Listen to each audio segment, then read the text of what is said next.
નમસ્કાર બધાને. હું શૈલેષ ઢોલા આપ સર્વનું ફિઝિક્સ જીનિટના ન્યુક્લિયસના નવા લેક્ચરમાં હાર્દિક સ્વાગત કરું છું.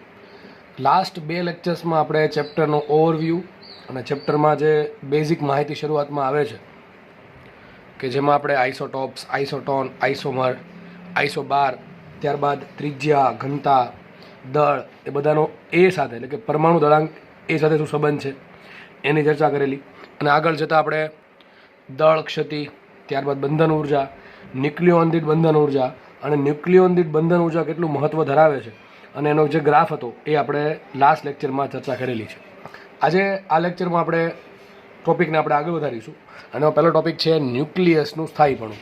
બરાબર છે. ટોપિક તમારા તો થિયોરિટિકલ ટોપિક છે ને બોર્ડમાં તમારે આવે જ છે. બરાબર.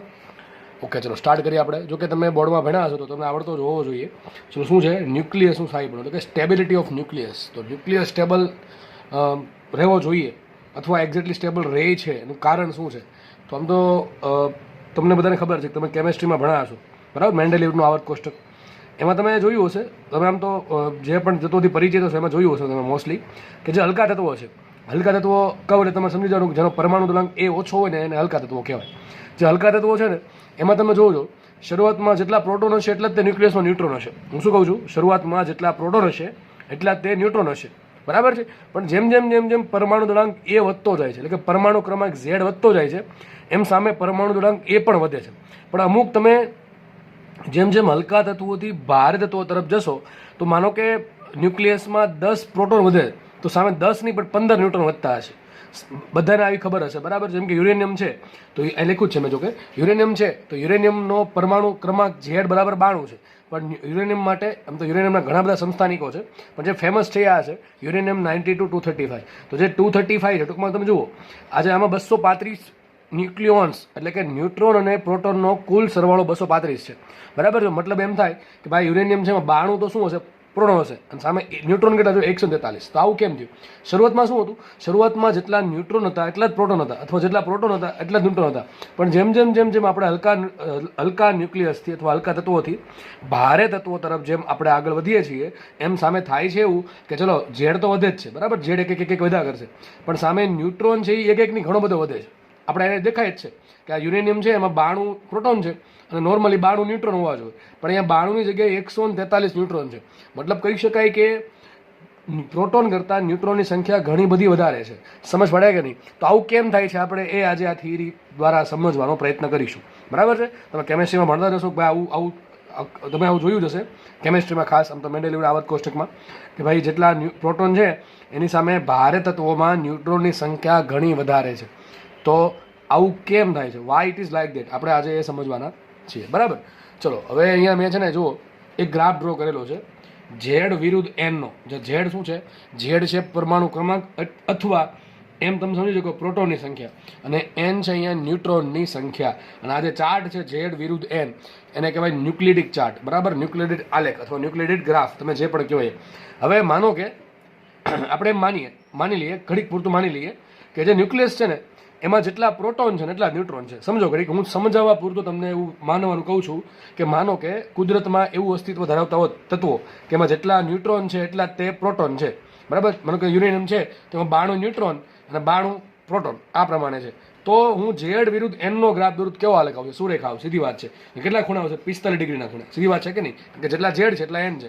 અહીંયા બે ઝેડ N0 તો ZA 0, Z1 તો NA 1, Z2 તો N પણ 2. તો આ બધા પોઈન્ટ તમે ભેગા કરો શું મળે? તમને સુરેખા મળશે. તો આ જે ઝેડ આને શું નામ આપ્યું? જો મેં ઝેડ બરાબર એન રેખા. શું નામ આપ્યું આને? ઝેડ બરાબર એન રેખા. સમજો ખાસ શું કહું છું, ઝેડ વિરુદ્ધ એનનો ગ્રાફ દોરવાનો છે. એ ગ્રાફને કહેવાય ન્યુક્લિડિક ચાર્ટ. હવે માની લો ઘણું પૂરતું કે ભાઈ ન્યુક્લિયસ છે એમાં જેટલા પ્રોટોન હોય એટલા જ ન્યુટ્રોન હોય, એટલે કે ઝેડ બરાબર એન હોય તો ઝેડ બરાબર એન હોય તો આપણે અલગ અલગ કિંમત મૂકતા જાય. 0 મૂકીએ, 1 મૂકીએ, 2 મૂકીએ, 3 મૂકીએ તો આપણને આલેખ આ પ્રમાણે મળશે, એક સુરેખા આલેખ મળશે. અને કેટલો ખૂણો મળશે? 45 ડિગ્રીનો. કારણ શું? કારણ કે આ જે આલેખ છે એમાં ઝેડ અને એનની કિંમત સરખી છે એટલા માટે, બરાબર. ઢાળ આનો કેટલો આવશે? 1 આવશે. વાય બરાબર mx પ્લસ સી, એમાં m બરાબર તમે મૂકો 1 અને c બરાબર 0 મૂકો તો શું થઈ જશે? y બરાબર x. તો y બરાબર x એમ થયું ને, z બરાબર n. z બરાબર n એટલે y બરાબર x. સમજ પડે કે નહીં? તો કેવો આલેખ આવશે? આલેખ આવશે સુરેખા 45 ડિગ્રીના ખૂણે એનો જે એંગલ છે એ આવશે, અથવા એનો સ્લોપ છે, એનો ઢાળ જે છે એ tan θ બરાબર 1 આવશે. પણ આવું કુદરતમાં હોતું નથી. આ આપણે કાલ્પનિક રેખા દોરી છે. આવું હોઈ શકે, આવું હોવું જોઈએ, પણ એવું છે નહીં.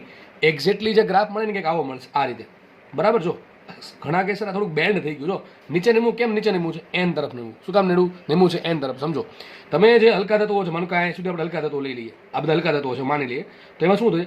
શરૂઆતમાં તમે જુઓ હાઇડ્રોજન છે, તો હાઇડ્રોજનમાં ચલો હાઇડ્રોજનની વાત જ અલગ છે. હાઇડ્રોજનમાં એક પ્રોટોન છે, ન્યુટ્રોન 0 છે, બરાબર છે.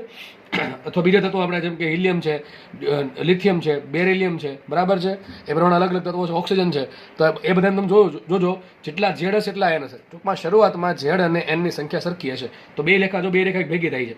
પણ જેમ જેમ તમે હલકા તત્વોથી ભાર તત્વો તરફ જશો એમ ન્યુટ્રોનની સંખ્યા વધતી જશે. અને જેમ આપણે બહુ દૂર વયા જશું, જેમ કે યુરેનિયમ તરફ વયા જશું, બરાબર છે, અહીંયા જે પહોંચી જશું ત્યારે ન્યુટ્રોનની સંખ્યા એન એ ઝેડ કરતાં ઘણી વધારે છે. તો આ જે રેખા છે ને એ એન તરફ ઢળતી જાય છે. કારણ શું?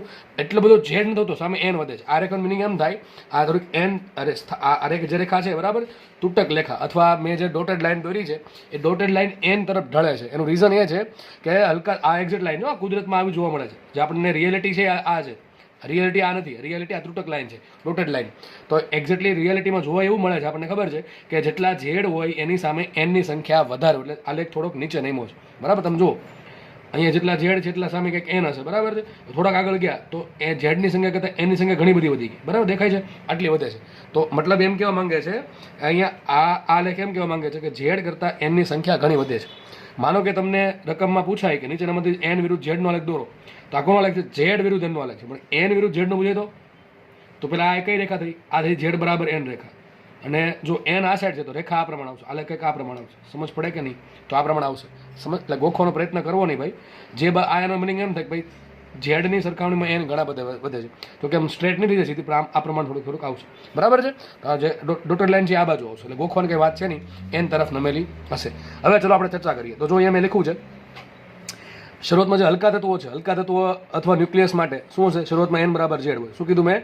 હલકા તત્વો અથવા જે ન્યુક્લિયસ માટે પરમાણુ દળાંક એની કિંમત ઓછી હોય, 30થી ઓછી અથવા એની આજુબાજુ, બરાબર છે. એવા તત્વોમાં શું મોટા ભાગે જોવા મળે? જેટલા એન હોય એટલા ઝેડ હોય. તો એમ કહું એન બરાબર ઝેડ હોય તો એનો ભાગાકાર કેવો આવે? 1 આવે, બરાબર છે. એન ભાગ્યા ઝેડનો આન્સર 1 આવશે. પણ હજી થોડાક તમે દૂર જાઓ તો બને કે ભાઈ એનની સંખ્યા ઝેડ કરતાં થોડીક વધારે છે, તો ત્યાં એવા કિસ્સામાં એન ભાગ્યા ઝેડનો આન્સર 1થી વધારે આવશે, બરાબર. એન ભાગ્યા ઝેડ કહું છું તો લગભગ એપ્રોક્સિમેટ 1 લીધું છે. કોના માટે? હલકા તત્વો માટે. હવે આપણે જો ભાર તત્વોની વાત કરીએ, જેમ કે યુરેનિયમ છે, થોરિયમ છે, એવા ટૂંકમાં એવા તત્વો જેના માટે એની કિંમત ઘણી બધી વધારે છે, બરાબર છે. તો આજે ભારે ન્યુક્લિયસો છે એમાં ખબર છે આપણને કે ભાઈ એમાં ન્યુટ્રોનની સંખ્યા પ્રોટોન કરતાં ઘણી વધારે છે. જેમ કે જો યુરેનિયમનું એક્ઝામ્પલ આપ્યું તમને, આમાં ન્યુટ્રોનની સંખ્યા 143 છે અને પ્રોટોનની સંખ્યા 92 છે. તો 143 ભાગ્યા 92 કરો તો આન્સર 1 પોઈન્ટ સમથિંગ એક આવશે, બરાબર છે. તો લખ્યું છે ભારે ન્યુક્લિયસ માટે શું હશે? એનની કિંમત ઝેડ કરતાં વધારે હોય. એટલે બેનો ભાગાકાર કેવો આવશે? ન્યુટ્રોન ભાગ્યા પ્રોટોનનો ભાગાકાર 1 કરતાં વધારે આવશે. તો ચલો હવે આપણે સમજીએ. આ લેખ એમ જ કહી છે ને આ બે લાઈન પણ એમ જ કહી છે. આ બંને લાઈન જે છે, બરાબર, બે સ્ટેટમેન્ટ લખેલા છે, એનો મિનિંગ અને આલેખનો મિનિંગ સેમ થાય છે. તમને ખબર પડવી જોઈએ કે શું એમાં બેમાં સિમિલારિટી છે, બરાબર. હવે આપણે રીઝન સમજીએ કે આવું કેમ થાય છે. ભાઈ આપણે જેમ ભાર તત્વો તરફ જઈએ છીએ એમ ન્યુટ્રોનની સંખ્યા પ્રોટોન કરતાં વધારે કેમ આવે છે, બરાબર. ચલો સમજીએ. જો હલકા તત્વો હકીકત જો આવું થાય છે, તમને કહી દઉં, ન્યુક્લિયસ એમાં શું લાગે? 2 બળ લાગે. 2 બળ ક્યાં લાગે? તો જો પ્રોટોન વચ્ચે બળ લાગે, પ્રોટોન વચ્ચે કયું બળ લાગે? તો પ્રોટોન વચ્ચે એક બળ લાગશે, ખબર ને? પ્રોટોન માનો કે એક પ્રોટોન અહીંયા છે E+, ને બીજો પ્રોટોન અહીંયા છે, તો બે વચ્ચે એક બળ તો પાકું લાગશે. આપણા ચેપ્ટર ભણા પહેલા એક બળ લગાડતા. કયું બળ લગાડતા? અપાકર્ષી બળ. કયું લગાડતા? કુલંબીય અપાકર્ષી બળ. અપાકર્ષી બળ. પણ કયું? કુલંબીય અથવા વિદ્યુત બળ લાગશે અપાકર્ષી. સમજ પડે કે નહીં? બરાબર છે. આ બે પ્રોટોન વચ્ચે બીજું બળ લાગે. એક તો પ્રોટોન વચ્ચે, ન્યુટ્રોન વચ્ચે, અને શું રહી ગયું? ન્યુટ્રોન વચ્ચે. આમાં એક બીજું બળ લાગતું હોય. કયું બળ લાગતું હોય છે? સ્ટ્રોંગ ન્યુક્લિયર બળ. કયું બળ લાગતું હોય? સ્ટ્રોંગ ન્યુક્લિયર બળ. તો સમજો ખાસ, હવે સમજો. આ બે પ્રોટોન છે એની વચ્ચે સ્ટ્રોંગ ન્યુક્લિયર બળે લાગે અને કયું બળ લાગે? કુલંબીય અપાકર્ષી બળે લાગે. માનો કે શરૂઆતમાં શું થશે ખબર છે? શરૂઆતમાં માનો કે એક પ્રોટોન છે અને એક ન્યુટ્રોન છે, તો શું થશે? તો કઈ ચિંતા છે જ નહીં. એક પ્રોટોન અને એક ન્યુટ્રોન, બરાબર, કઈ ચિંતા છે નહીં. બે વચ્ચે કયું બળ લાગશે? સ્ટ્રોંગ ન્યુક્લિયર બળ લાગશે. એટલે બંને આ ન્યુક્લિયસમાં જકડાયેલા રહેશે. પણ માનો કે હવે બે પ્રોટોન થઈ ગયા અને 2 ન્યુટ્રોન થયા, તો સામે થશે એવું, આ જે 2 પ્રોટોન છે એની વચ્ચે સ્ટ્રોંગ ન્યુક્લિયર બળે લાગશે, એ બે વચ્ચે અપાકર્ષી બળ લાગશે, અને આ પ્રોટોન છે એ ન્યુટ્રોન પર સ્ટ્રોંગ ન્યુક્લિયર બળે લગાડશે. તો હજી બરાબર છે. પણ જેમ સમજો, જેમ હું પ્રોટોનની સંખ્યા વધારી દઈશ, માનો કે આવું થયું, સમજવા માટે કહું છું. માનો કે ન્યુક્લિયસ છે, હવે આમાં થઈ ગયા 30 પ્રોટોન અને સામે 30 ન્યુટ્રોન છે. સમજો, આમાં 30 પ્રોટોન છે અને 30 ન્યુટ્રોન છે, બરાબર છે. તો થશે એવું કે આ 30, હવે પાછું જો બીજી વાત એ હતી કે જે સ્ટ્રોંગ ન્યુક્લિયર બળ છે ને એ નાનકડા વિસ્તાર માટે જ લાગતું. કેટલું લાગતું? 1 થી 2 ફર્મી મીટર. 1 થી 2 ફર્મી મીટરના પછીના અંતરમાં સ્ટ્રોંગ ન્યુક્લિયર બળ લાગતું નથી. હું તમને સમજાવેલું છે. તો સમજો આ 30 પ્રોટોન ને 30 ન્યુટ્રોન, બરાબર છે. બની શકે એવું કે 30 પ્રોટોન વચ્ચે કયું બળ લાગશે? એક તો અપાકર્ષી બળ લાગશે અને સ્ટ્રોંગ ન્યુક્લિયર બળ લાગશે. હવે એની સામે આ 30 ન્યુટ્રોન છે, એ 30 ન્યુટ્રોન એકબીજા વચ્ચે શું લગાડશે? સ્ટ્રોંગ ન્યુક્લિયર બળ. આ પ્રોટોન જે ન્યુટ્રોનમાં શું લગાડે? સ્ટ્રોંગ ન્યુક્લિયર બળ. તો હજી કંઈ વાંધો આવતો એવું લાગતું નથી. પણ માનો કે થયું આવું, હવે સમજો આવું થયું કે તમારી પાસે 170 પ્રોટોન થઈ ગયા અને સામે 170 ન્યુટ્રોન થયા. વધારે એટલા જ થયા. આપણે માનો કે આપણે આ પ્રમાણે જોઈએ છીએ કે જેટલા પ્રોટોન છે એટલા ન્યુટ્રોન છે. તો હવે સમજો, હવે થશે એવું કે જો આપણે ખબર છે કે મોટા અહીં દોરું છે, મોટા ભાગના જે ન્યુક્લિયસમાં જે કણ છે ક્યાં હોય? સેન્ટરની આસપાસના વિસ્તારમાં. ક્યાં હોય? સેન્ટરની આસપાસના વિસ્તારમાં. ધ્યાનથી સમજો, 2 મિનિટમાં પૂરું થઈ જશે, બરાબર છે. જે આપણે થિયરીનો જે મેન ગોલ છે સમજવાનું છે. તો થશે એવું કે માનો કે માનો કે બધા પ્રોટોન ન્યુટ્રોન અહીંયા જકડાયેલા છે. બંને વચ્ચે બધા વચ્ચે શું લાગતું હશે? એમાં જે પ્રોટોન હશે એની વચ્ચે શું લાગતું હોય? અપાકર્ષી બળ લાગતું હોય, કુલંબીય અપાકર્ષી બળ, અને જોડે જોડે સ્ટ્રોંગ ન્યુક્લિયર બળ લાગતું બની શકે. અને પાછું ન્યુટ્રોન છે એની વચ્ચે તો કયું બળ લાગે? સ્ટ્રોંગ ન્યુક્લિયર બળ લાગે. પ્રોટોન વચ્ચે કયું લાગે? સ્ટ્રોંગ ન્યુક્લિયર બળ લાગે. અને પ્રોટોન વચ્ચે બીજું બળ લાગે. કયું? પ્રોટોન વચ્ચે કુલંબીય બળ લાગે. માનો કે આટલા વિસ્તારમાં છે બધું છેડે વેળા થઈ ગયું. એટલે જેટલું આપણે અપાકર્ષી બળ છે, કુલંબીય અપાકર્ષી બળ, એની સામે સ્ટ્રોંગ ન્યુક્લિયર બળ છે. હવે થયું એવું કે માનો કે આજે દૂરના જે પ્રોટોન છે, દૂરના પ્રોટોન અને ન્યુટ્રોન સમજો ખાસ. આજે દૂરના માનો કે આજે 2 પ્રોટોન છે, આ ત્રીજો પ્રોટોન અને આ ન્યુટ્રોન છે, સમજો. આ પણ ન્યુટ્રોન છે, ઘડીક સમજવા માટે માની લો, બરાબર. હવે થશે એવું કે માનો કે આપણે દૂરના છે. હવે દૂરના પ્રોટોન હોય કે દૂરના ન્યુટ્રોન હોય, એની વચ્ચેનું અંતર જો 1 ફર્મી મીટરથી 1 અથવા 2 ફર્મી મીટરથી વધારે હોય, અથવા ટૂંકમાં 1 થી 2 ફર્મી કરતાં વધારે હોય, તો શું થશે? આ બેની વચ્ચે અથવા બધાની વચ્ચે શું લાગશે? હવે સ્ટ્રોંગ ન્યુક્લિયર બળ નહીં લાગે. સમજ પડે? એનું કારણ શું છે? સ્ટ્રોંગ ન્યુક્લિયર બળ લઘુ અંતરીય બળ છે. એ આટલા અંતરમાં જ લાગે, 1 થી 2 ફર્મી મીટરના અંતરમાં જ લાગે, વધારે અંતર માટે લાગતું નથી. તો થશે એવું કે જે ન્યુક્લિયોન છે, બરાબર, પ્રોટોન ન્યુટ્રોન, એ ન્યુક્લિયસના કેન્દ્રમાં ઘેરાયેલા છે, એમાં કંઈ વાંધો છે નહીં, બરાબર. એકબીજા પર કુલંબીય બળ અને સ્ટ્રોંગ ન્યુક્લિયર બળનું પરિણામી બળ 0 આવશે. પણ જુઓ, માનો કે આપણે શું ચર્ચા કરીએ છીએ કે જેટલા પ્રોટોન જેટલા ન્યુટ્રોન છે. તો માનો કે આજે દૂરના પ્રોટોન કે ન્યુટ્રોન છે, એમાં આ બે જે પ્રોટોન છે, બરાબર છે, એ ગમે એટલા દૂર હોય. જો અપાકર્ષી બળ લાગવા માટે કોઈ પણ અંતર ચાલે, નજીકનું અંતર ચાલે, દૂરનું અંતર ચાલે, અપાકર્ષી બળ તો લાગે. પણ સ્ટ્રોંગ ન્યુક્લિયર બળ લાગવા માટે અંતર કેવું હોવું જોઈએ? 1 થી 2 ફર્મી મીટર વચ્ચે, વધારે ચાલશે નહીં. થશે એવું કે માનો કે આ 2 પ્રોટોન છે એની વચ્ચેનું અંતર 1 થી માનો કે 2 ફર્મીથી વધારે છે. સમજવા માટે સમજી લઈએ, 2 ફર્મીથી વધારે છે. તો હું એમ તમને પ્રશ્ન પૂછું કે આ 2 પ્રોટોન વચ્ચે કયું બળ લાગે? અપાકર્ષી બળ લાગે. કયું બળ લાગે? અપાકર્ષી બળ લાગે. કયું અપાકર્ષી બળ? કુલંબીય અપાકર્ષી બળ. શું બે વચ્ચે સ્ટ્રોંગ ન્યુક્લિયર બળ લાગશે? નહીં લાગે. એ પ્રમાણે આ 2 પ્રોટોન વચ્ચે નહીં લાગે. માનો કે ન્યુટ્રોન અહીંયા છે, એક ન્યુટ્રોન અહીંયા છે, બરાબર છે. હવે આ ન્યુટ્રોન પર આ કોઈ બળ નહીં લગાડી શકે. કારણ શું? કારણ એ છે કે આ ન્યુટ્રોનનું માનો કે અંતર આ બધાથી કેટલું છે? 2 ફર્મી મીટર કરતાં વધારે. તો થયું એવું કે જે ન્યુક્લિયસનો દૂરનો વિભાગ છે એમાં સ્ટ્રોંગ ન્યુક્લિયર બળ, હું લખી નાખું છું, સ્ટ્રોંગ ન્યુક્લિયર ફોર્સ લાગતું નથી. પણ એમાં કયું બળ લાગે છે? કુલંબીય અપાકર્ષી બળ. કયું બળ લાગે? ઇલેક્ટ્રિક ફોર્સ લાગશે, ઈએફ તો લાગવાનું છે. ઈએફ કઈ ટાઈપનું હોય? અપાકર્ષી બળ. તો જો અહીંયા દૂરના વિસ્તારમાં ન્યુક્લિયસમાં એક ઇલેક્ટ્રિક ફોર્સ એટલે કે કુલંબીય અપાકર્ષી બળ ડેવલપ થશે, જેને કોઈ સમતોલવા વાળું છે નહીં. આ સ્ટ્રોંગ ન્યુક્લિયર બળ પણ સમતોલ છે નહીં, કારણ કે આ નાના વિસ્તારમાં લાગે છે. તો હવે શું થાય? જો હવે થશે એવું કે આપણે ચર્ચા એવી કરી કે જેટલા પ્રોટોન છે એટલા ન્યુટ્રોન છે. તો જો આ પ્રમાણે રહેતું હોય, બરાબર, આ જેટલા બે સરખા હોય, તો આ પ્રમાણે દૂરના વિસ્તારમાં ન્યુક્લિયસ પોતાનું સ્થાયિત્વ ગુમાવી બેસશે. સ્થાયિત્વ એટલે સ્ટેબલ એટલે શું થાય? સ્ટેબલ એટલે કે એના પર પરિણામી બળ 0 છે. સ્ટેબિલિટી મતલબ કે પરિણામી બળ 0 છે, મતલબ એમ થાય. પણ આ કેસમાં પરિણામી બળ 0 નથી. તો હવે શું કરવું પડે? હવે એક કામ કરવું પડે. હકીકત છે કેવું? જેટલા પ્રોટોન જેટલા ન્યુટ્રોન નથી, સામે વધારે ન્યુટ્રોન છે. શું છે? વધારે ન્યુટ્રોન. માનો કે 170, હું જસ્ટ એક્ઝામ્પલ આપું છું, 170 ઇલેક્ટ્રોન છે, સોરી પ્રોટોન છે, એની સામે માનો કે 230 શું છે? ન્યુટ્રોન છે. સમજો આપણે કહું છું કેટલા છે? 230 ન્યુટ્રોન છે. સમજો ખાલી, બરાબર છે. આટલા ન્યુટ્રોન હોય તો શું થાય? જો તો બધા ન્યુટ્રોન ક્યાં હશે? અહીંયા હશે, અડધા અંદર હશે, તો બહાર હશે કે નહીં? તો જો હવે શું થશે?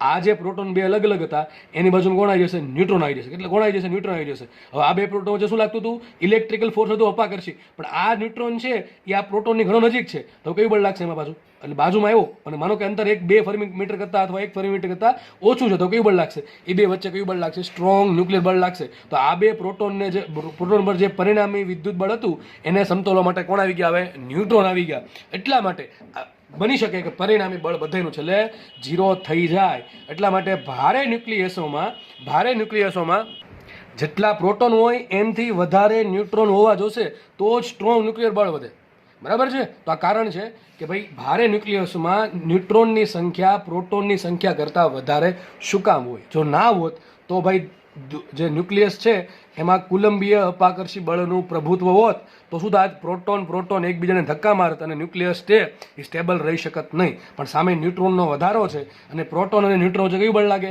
પ્રોટોન અને ન્યુટ્રોન વચ્ચે અથવા ન્યુટ્રોન વચ્ચે કયું બળ લાગશે, સામે લાગશે સ્ટ્રોંગ ન્યુક્લિયર બળ, જે આ જે વધારાનું જે ઇલેક્ટ્રિકલ ફોર્સ છે એને સમતોલ છે.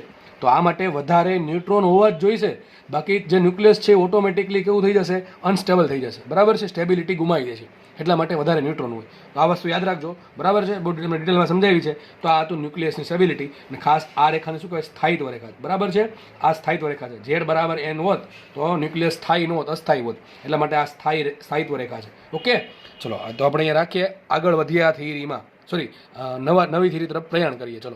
ચલો હવે આ ચેપ્ટરનો બીજો ભાગ. બરાબર, આ ચેપ્ટરનો બીજો ભાગ. આમ તો 3 થી 4 ભાગમાં દરેક ચેપ્ટરને હું વહેંચી દઉં છું અને તમને એ પ્રમાણે પણ ભણાવું છું. પહેલા ભાગમાં આપણે અત્યાર સુધી જે પણ ભણાય પહેલો ભાગ ગણવો, પાર્ટ 1 ઓફ ન્યુક્લિયસ.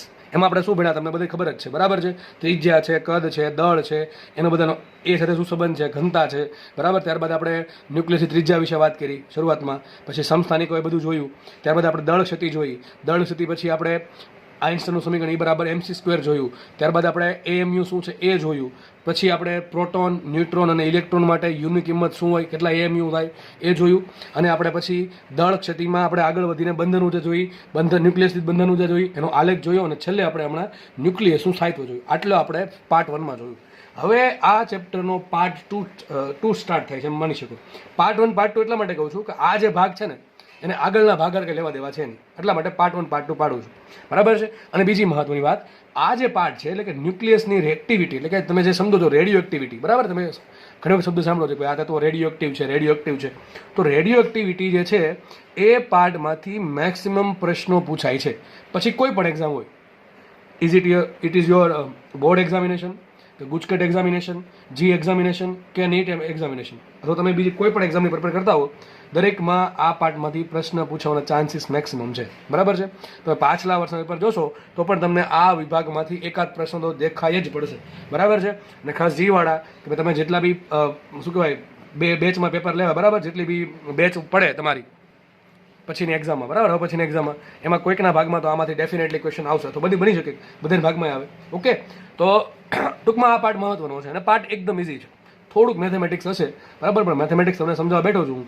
બરાબર છે. તમને ડાયરેક્ટલી સૂત્ર નહીં આપી દઉં, પછી આ 5 સૂત્ર છે ઉખી નાખશો એટલે દાખલા આવડી જશે, એવું નહીં કરું. બરાબર છે. આપણે ડિટેલમાં વિગતે જે આપણે અત્યાર સુધી કરતા આવ્યા છીએ, એમ તો મારી જે સ્ટ્રેટેજી છે એ જ રહી છે કે થિયરી બેસ્ટ રીતે સમજાવી, જે દાખલા પણ બેસ્ટ રીતે સમજાવી દે. મારા તરફથી જે કામ છે તમારું પૂરું થાય અને બસ તમારે બાકી રહે ખાલી પ્રેક્ટિસ કરશો, ડેફિનેટલી તમે કોઈ પણ દાખલો હેન્ડલ કરી શકશો. બરાબર છે. તો ચલો સ્ટાર્ટ કરીએ. તો આપણે ભણશું ન્યુક્લિયસની એક્ટિવિટી, એટલે કે રેડિયો એક્ટિવિટી શું છે. ચલો, તો પહેલી જ વ્યાખ્યા છે એક્ટિવિટી. બરાબર છે. આમાં આપણે જેટલી જરૂર છે એટલી ચર્ચા કરશું. બરાબર, ચલો સ્ટાર્ટ કરીએ આપણે એક્ટિવિટી. હવે એક્ટિવિટીને દર્શાવાય છે આઈ વડે. બરાબર છે. આ એક સંજ્ઞા આપી દીધી એક્ટિવિટીને આઈ.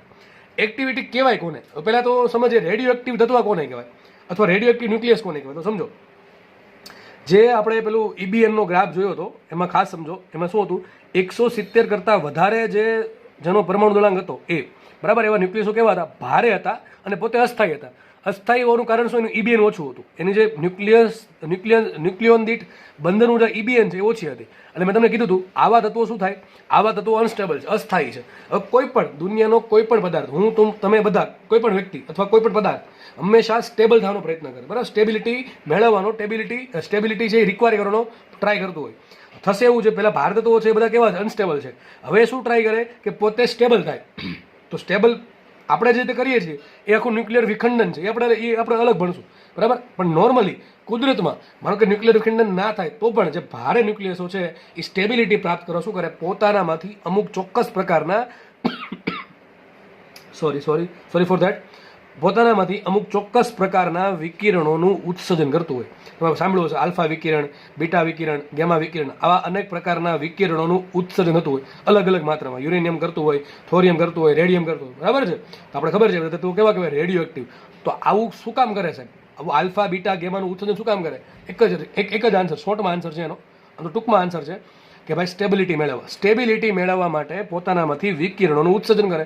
હવે આપણે આમાં સમજશું કે સર સ્ટેબિલિટી મેળવવા વિકિરણોનું ઉત્સર્જન કરે તો ધીમે ધીમે થશે શું કે પોતાનામાંથી વિકિરણ ઉત્પન્ન, માનો કે આલ્ફા કણ ઉત્પન્ન થયો, બરાબર, માનો કે યુરેનિયમ છે એમાંથી આલ્ફા કણનું ઉત્સર્જન થાય છે, સમજો ખાલી, બરાબર છે. તો આલ્ફા કણ પાસે પોતાનું કે દળ છે કે સર દળ તો છે, કેટલું આલ્ફા કણ પાસે દળ હોય 4 MP, બધાને ખબર છે આલ્ફા કણનું દળ કેટલું હોય 4 MP.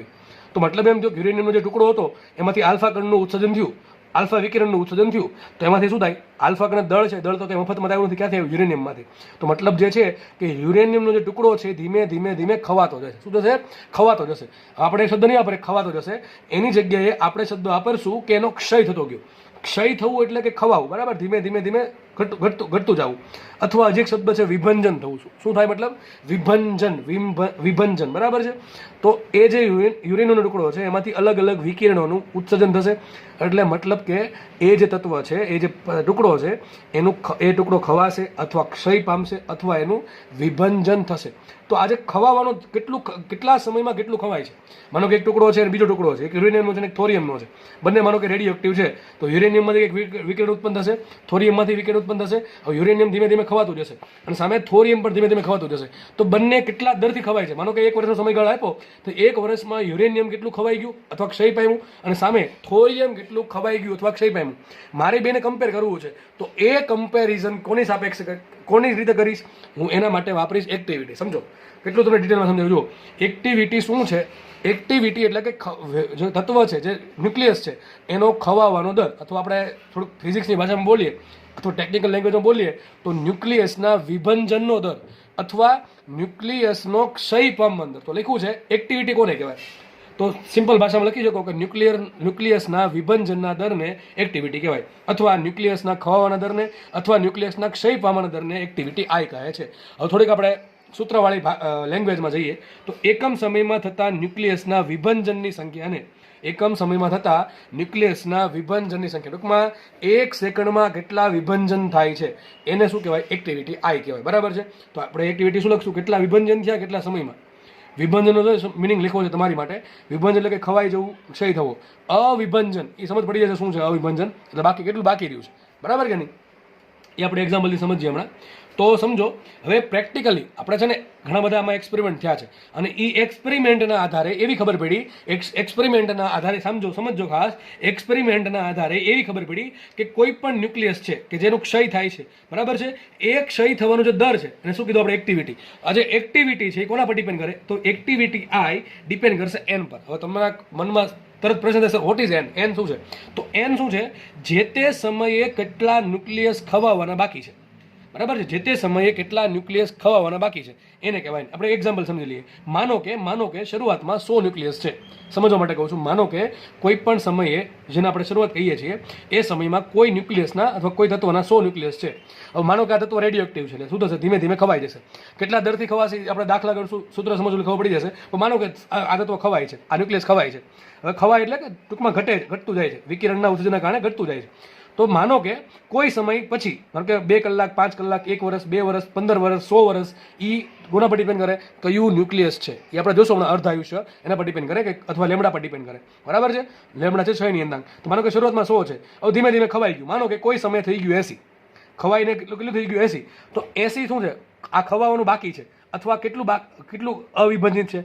અવિભંજિત છે 80. જો આજે 100 શું છે? શરૂઆતમાં કેટલું ન્યુક્લિયસ હતું, બરાબર? ન્યુક્લિયસ સંખ્યા કેટલી હતી? 100 હતી. માનો કે 20 જેટલા ન્યુક્લિયસનો ક્ષય થયો અથવા 20 જેટલા ન્યુક્લિયસનું વિભંજન થયું અથવા 20 જેટલા ન્યુક્લિયસ ખવાઈ ગયા, તો બાકી કેટલા રહ્યા? 80 બાકી રહ્યા ને. તો 80 જે છે એને કહેવાય અવિભંજિત ન્યુક્લિયસની સંખ્યા. સમજો ભાઈ, આ જે ટર્મિનોલોજી છે, બરાબર, શરૂઆતમાં જ્યારે થિયરી ચાલતી હોય ત્યારે ખાસ સમજવી. અને હું તમને આ પ્રમાણે હંમેશા આ પ્રમાણે એક્ઝામ્પલ આપીને સમજાવું છું કે તમારા મગજમાં ડાયરેક્ટલી ચમકી જાય, સીધું ચમકી જવું જોઈએ, બરાબર છે. તો 100 ન્યુક્લિયસ પહેલાં હતા, એમાંથી માનો કે 20 જેટલાનું ક્ષય થઈ ગયું. ભાઈ ખવાઈ ગયા એટલે એવું મેં ખાઈ લીધા, એનો મતલબ એમ કે એનું શું કહેવાય? ટૂંકમાં વિકિરણના ઉત્સર્જનના કારણે એની સંખ્યા ઘટતી ગઈ. ખવાઈ જવું એટલે ઘટતું જવું, વિભંજન થવું, ક્ષય થવું. તો 20 જેટલા માનો કે ખવાઈ ગયા, તો વધ્યા કેટલા? 80 વધ્યા કે ન વધ્યા? આ છે એન, બરાબર. આ કયું એન છે? આ એન છે. સમજ પડે કે નહીં? તો મતલબ એક્ટિવિટી કોના પર ડિપેન્ડ કરે?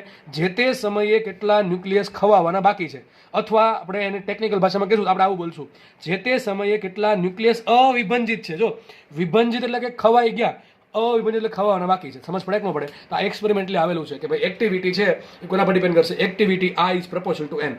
n શું છે?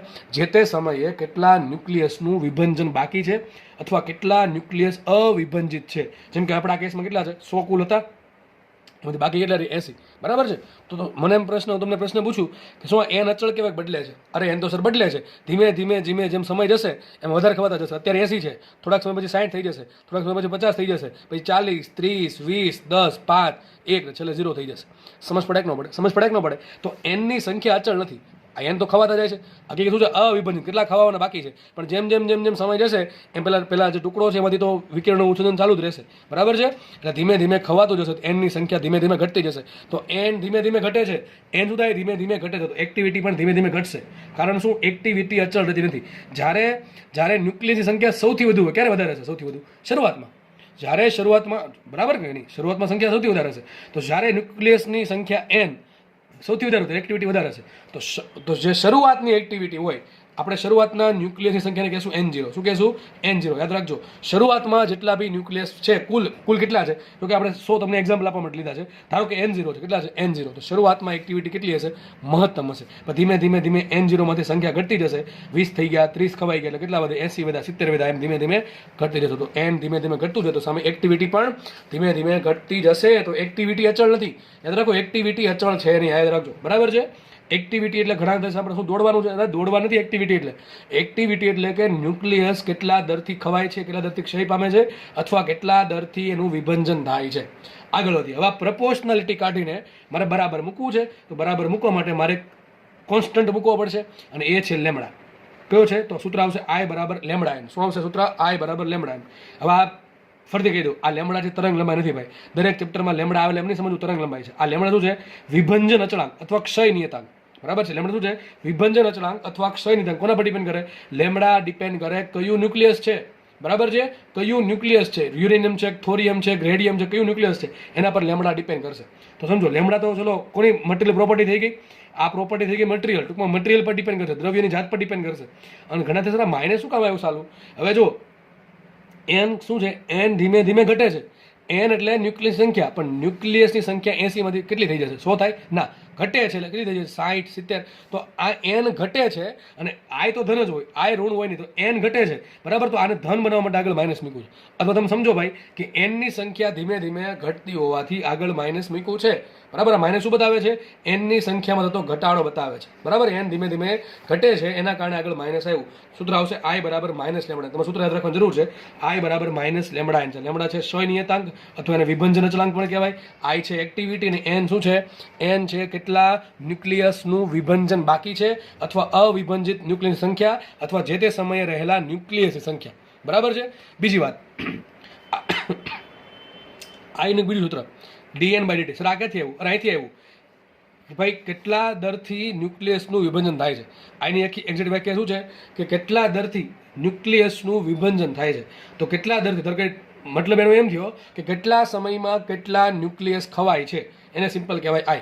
બરાબર છે? સૂત્ર આવશે I બરાબર dn/dt. શું આવશે? I બરાબર dn/dt. અથવા આમ પણ લખી શકો ΔN/ΔT. કેટલા ન્યુક્લિયસ ઘટ્યા કેટલા સમયમાં. બરાબર છે? એને કહેવાય એક્ટિવિટી I. તો આની જસ્ટ એની વ્યાખ્યા પરથી સૂત્ર આવ્યું I બરાબર dn/dt. અને આ ક્યાંથી એવું? એક્સપેરિમેન્ટલી આવ્યું. આપણને જાણવા એવું મળ્યું વૈજ્ઞાનિકોને, સાયન્ટિસ્ટોને, કે જે n હોય એના પર I ડિપેન્ડ કરે. જેટલા n મોટા એટલા I ની કિંમત મોટી. ધીમે ધીમે n ઘટતું જાય છે, સામે I પણ ઘટતું જાય છે સરખા દરથી. જેટલા દરથી n ઘટે એટલા દરથી I ઘટે. સમજ પડે કે ન પડે? તો I is proportional two n છે. એટલે સૂત્ર આવ્યું I બરાબર માઇનસ લેમડા n. અને બીજું સૂત્ર આવ્યું આપણને વ્યાખ્યા પરથી, એક્ટિવિટીની વ્યાખ્યા પરથી. I બરાબર આવ્યું dn/dt. બરાબર છે? અને આનો એકમ શું આવે? કેટલા વિભંજન થાય છે પર કેટલા સમયમાં. આપણે આગળ જોશું એકમ, અત્યારે બહુ ચિંતા કરવી નહીં. ચલો હવે સમજીએ. I શું છે? I છે એક્ટિવિટી. તમે એમ ના લખી શકો એક્ટિવિટી. તમારે લખવું પડે કયા સમય એક્ટિવિટી. કારણ શું? એક્ટિવિટી અચળ નથી. કેમ અચળ નથી? અરે n અચળ નથી. n ઘટે તો એક્ટિવિટી ઘટે છે. એટલે લખ્યું છે t બરાબર t સમય એક્ટિવિટી. શું લખ્યું છે મેં? I શું છે? t બરાબર t સમય એક્ટિવિટી. શેમાં છે? વિભંજન પર સેકન્ડમાં. ચલો n શું છે? ચલો n શું છે? આ 80 શું છે? કોઈ સમયે ન્યુક્લિયસની સંખ્યા. તો લખ્યું છે n શું છે? t બરાબર t સમય. આપણો ધારો કે t સમય થઈ ગયો. શરૂઆતમાં સમય કેટલો? 0 હતો. હવે t સમય પતી ગયો. તો t સમય બાદ, એટલે કે t સમયે બાકી રહેલા ન્યુક્લિયસની સંખ્યા. તમે આ એક્ઝામ્પલ યાદ રાખશો તો ઓટોમેટિક સમજાઈ રહેશે. n શું છે? કે t બરાબર t સમય, એટલે કે t સમય પછી t સમય છે એ વીતી ચૂક્યા પછી હવે કેટલી સંખ્યા બાકી છે એને કહેવાય કેપિટલ એન. દેખાય કે નહીં? મને કહે 2 કલાક થઈ, 2 કલાક પછી પહેલા 100 ન્યુક્લિયસ હતા, હવે 2 કલાક પછી ધારો કે 80 વિધા છે, તો એન શું છે કે 2 કલાક પછી કેટલી બાકી રહી સંખ્યા એને કહેવાય એન. બરાબર છે? તો એન શું છે? ટી બરાબર ટી સમયે બાકી રહેલા લોકોની સંખ્યા. અહીં N0 આવશે, અહીંયા શું છે? N0. તો N0 શું છે? N0 છે શરૂઆત. ટી બરાબર 0 કે શરૂઆતમાં? ટી બરાબર 0 સમયે ન્યુક્લિયસની સંખ્યા કેટલી હતી? બરાબર કે નહીં? તો ખાસ સમજવું ભાઈ N0 અને N માં શું ડિફરન્સ છે. હજી એક વસ્તુ આવશે પછી, એ પછી ભવિષ્યમાં કહીશ તમને. તો N0 શું છે? શરૂઆતમાં કેટલી સંખ્યા હતી, અને N શું છે? ટી સમય વીતી ગયા પછી અથવા ટી સમય ગુજર્યા બાદ કેટલા ન્યુક્લિયસની સંખ્યા બાકી. ખાસ શબ્દ રાખજો, બાકી, અથવા એમ કહી શકો અવિભંજિત ન્યુક્લિયસની સંખ્યા. અવિભંજિત એટલે કે વિભંજન થવાનું બાકી છે એવા ન્યુક્લિયસની સંખ્યાને કેપિટલ એન કહેવાય છે. બરાબર? તો આ થિયરીમાં અત્યાર સુધીમાં તમારે 2 સૂત્ર યાદ રાખવાનું છે, I બરાબર -λn અને I બરાબર dn by dt. હવે આવશે મેથેમેટિક્સ. બરાબર છે? ઓકે, ચલો આપણે આગળ વધીએ હવે. અને બીજી વાત કે જે તમે જે ભણાવું છો ત્યારે, બરાબર, એક્ટિવિટી, એ ટોપિક એવો છે કે તમે અહીંયા ધ્યાનથી સમજશો ને તો બીજી વખત કોઈ દી જોવો નહીં પડે, એ મારી ગેરંટી છે. પણ ધ્યાન 100% અહીંયા હોવું જોઈએ. બરાબર? ચલો આપણે તો ટૂંકમાં 2 વસ્તુ ભણ્યા ત્યારે, કે એક તો આઈનું સૂત્ર ભણ્યા -λn અને I બરાબર ભણ્યા dn by dt. ચલો બધું ભેગું કરી દઈએ તો શું મળશે? એક્ટિવિટી બરાબર આની વ્યાખ્યા પરથી સૂત્ર આવ્યું, શું આવ્યું? I બરાબર dn by dt. અને બીજું એક્સપેરિમેન્ટલી સૂત્ર શું આવ્યું? I બરાબર -λn. લેમડા શું છે? લેમડા છે ક્ષય નિયતાંક. શું છે? ક્ષય નિયતાંક. કોના પર ડિપેન્ડ કરે? લેમડા ડિપેન્ડ કરે ન્યુક્લિયસ પર, એટલે કે કયું ન્યુક્લિયસ છે, કયું તત્વ છે, કયું દ્રવ્યની જાત પર ડિપેન્ડ કરશે. બરાબર છે? તો ચલો આગળ વધીએ. તો માનો કે એક વસ્તુ તમે કહેવાનું રહી ગયા આમાં, આપણે હમણાં ભણ્યા હતા I બરાબર આવું ભણ્યા હતા ને, I બરાબર -λn. શું ભણ્યા હતા આપણે? I બરાબર -λn. તો મેં તમને કીધું હતું એનની કિંમત છે એ ધીમે ધીમે ઘટે છે. તો હું તમને પ્રશ્ન પૂછું કે સૌથી વધુ એક્ટિવિટી ક્યારે હોય? તો મેં તમને કીધું એન જ્યારે જો લેમડા અચળ છે, લેમડા અચળ, યાદ રાખો લેમડા હંમેશા અચળ હોય. કેવું હોય? અચળ હોય. કોના પર ડિપેન્ડ કરે? દ્રવ્ય પર. યુરેનિયમ માટે લેમડા ફિક્સ હોય, થોરિયમ માટે લેમડા ફિક્સ હોય, રેડિયમ માટે લેમડા ફિક્સ હોય, આ પ્રમાણે દરેક માટે લેમડા ફિક્સ હોય. બરાબર છે? ઓકે, ચલો આગળ વધીએ. તો I કોના પર ડિપેન્ડ કરે? એન પર. મારે એક એવી કિંમત જોઈએ છે કે જ્યારે એક્ટિવિટી સૌથી વધારે હોય. એક્ટિવિટી સૌથી વધારે ક્યારે હોય? અને જ્યારે એનની કિંમત વધારે હોય ત્યારે. એનની કિંમત વધારે ક્યારે હોય? શરૂઆતમાં. કારણ કે પછી ધીમે ધીમે ઘટતી જાય છે. તો એનની કિંમત જ્યારે વધારે હોય એટલે કેટલી હોય? મહત્તમ N0. એનની કિંમત જ્યારે મહત્તમ એટલે કેટલી હોય? N0 હોય. ત્યારે તમને જે એક્ટિવિટી મળે એટલે કહીએ ક્યારે? N0 સંખ્યા ક્યારે હોય? શરૂઆતમાં. ટી બરાબર 0 સમયે. તો ટી બરાબર 0 સમયે એનની સંખ્યા છે N0 અને એન થઈ ગયું મહત્તમ. તો એક્ટિવિટી થઈ ગઈ મહત્તમ. કયા સમયે? શરૂઆતમાં. તો શરૂઆતમાં જે એક્ટિવિટી મળે એને કહેવાય પ્રારંભિક એક્ટિવિટી. અરે ભાઈ સિમ્પલ વાત છે. I બરાબર -λn છે, એમાં તમે n બરાબર શું મૂકી દો? N0 મૂકી દો. ત્યારે તમને જે એક્ટિવિટી મળે એને કહેવાય પ્રારંભિક એક્ટિવિટી. કારણ શું? તમે n બરાબર N0 મૂકો. કયા સમય મૂકા? શરૂઆતમાં n ની કિંમત N0 હોય છે. તો આ થઈ ગયું પ્રારંભિક એક્ટિવિટીનું સૂત્ર. ક્યારેક કામમાં લાગશે. તમને પ્રશ્ન કહી દઈ કે ભાઈ શરૂઆતમાં આટલા ન્યુક્લિયસ છે એટલે N0 ની કિંમત આપી દે, લેમડા આપી દે. તમને પ્રશ્ન પૂછે પ્રારંભિક એક્ટિવિટી હોય તો તમારે સૂત્ર મૂકવાનું. આ બરાબર? એમ તો કામનું છે. ક્યારેક પૂછી નાખે પ્રશ્ન. સૂત્ર આવશે I0 બરાબર -λn × N0. બરાબર? ટૂંકમાં 100 વાતની એક વાત, જે સમયે તમારે એક્ટિવિટી શોધવી હોય એ સમયની સંખ્યા મૂકવી પડે. મારે શરૂઆતમાં એક્ટિવિટી શોધવી તો મારે એની સંખ્યા ક્યારે મૂકવી પડે? શરૂઆતમાં મૂકવી પડે. ચલો આટલું થઈ ગયું. હવે આપણે અહીંથી ચેપ્ટર જે છે અથવા જે પાર્ટ 2 જે છે હવે ખરેખરો સ્ટાર્ટ હવે થશે. બરાબર? અત્યાર સુધી આપણે જસ્ટ બેઝિક માહિતી મેળવેલી છે.